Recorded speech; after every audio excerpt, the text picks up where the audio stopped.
Senator James Paterson, good morning. Good morning.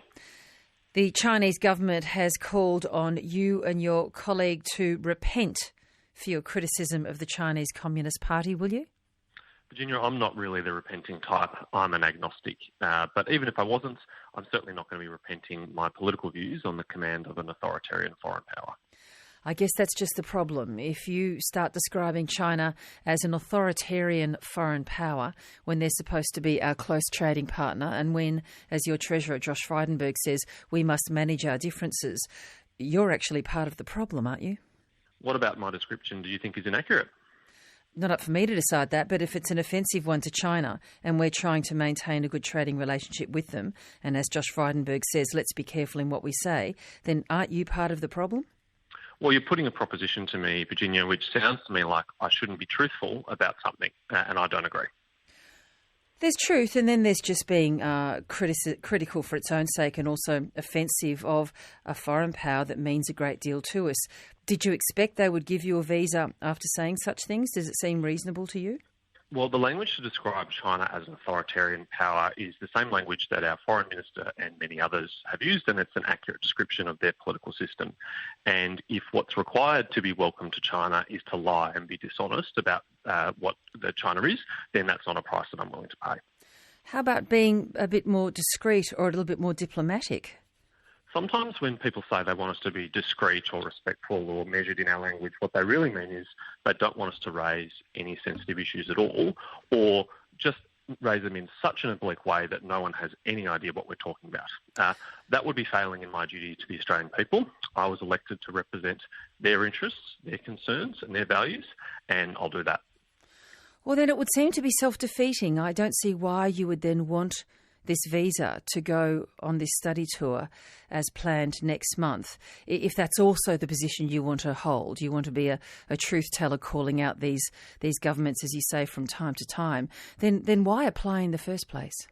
Well, I've also spoken about the positive aspects of our relationship with China and the many great achievements of Chinese civilization that I admire. In fact, in my maiden speech to the Senate, I talked about the fact that 660 million people have been lifted out of poverty in China over the last 40 years, and I described it as one of the most positive developments of the 20th and 21st centuries. So there is much to admire about China, but there are things that I'm concerned about, and that Andrew Hastie is concerned about, that many Australians are concerned about. We wanted to go because it would have given us an opportunity to learn directly and hear directly from our Chinese counterparts, and yes, also have the opportunity to put on the record some of our concerns. It's been interesting to hear from the former head of ASIO and the former head of the Department of Foreign Affairs, that's Dennis Richardson, labelling a great deal of the debate around China sometimes hysterical and calling for a new balance and a new calm. Thinking back on some of the descriptions that you and your colleague Andrew Hastie have used over the years, doesn't that mean that you've been part of contributing to that hysteria? I'm not sure what he's referring to exactly. He didn't specify who or what he was referring to exactly. Well, he doesn't need to. We're all thinking adults. We can figure that out, can't we? That when there's an hysterical debate between two countries of finger pointing and name calling and insulting, that's the debate he means. Yeah, I agree that sometimes there is that kind of debate, and sometimes there is an undertone that I think is not appropriate. I think we have seen that sometimes in Australia. But I don't think you and your colleague may have been Andrew part Hastie of that. No, I don't accept that at all. I don't think anything that Andrew Hastie has said or I have said have been anything other than truthful and grounded in the very principle-based concerns that we hold. Okay, so let's say all of that is true. What's your end game here? I mean, you want to be able to go and study there. They've said no because they're offended. You want to be able to stand here in Australia and criticise them and yet be surprised when they're offended. What's your ultimate end game here in relations between Australia and China? What do you want? Well, I want our relationship to be strong, but I want it to be based on a mutual respect that understands that we have an equal right to speak out about the concerns that we have.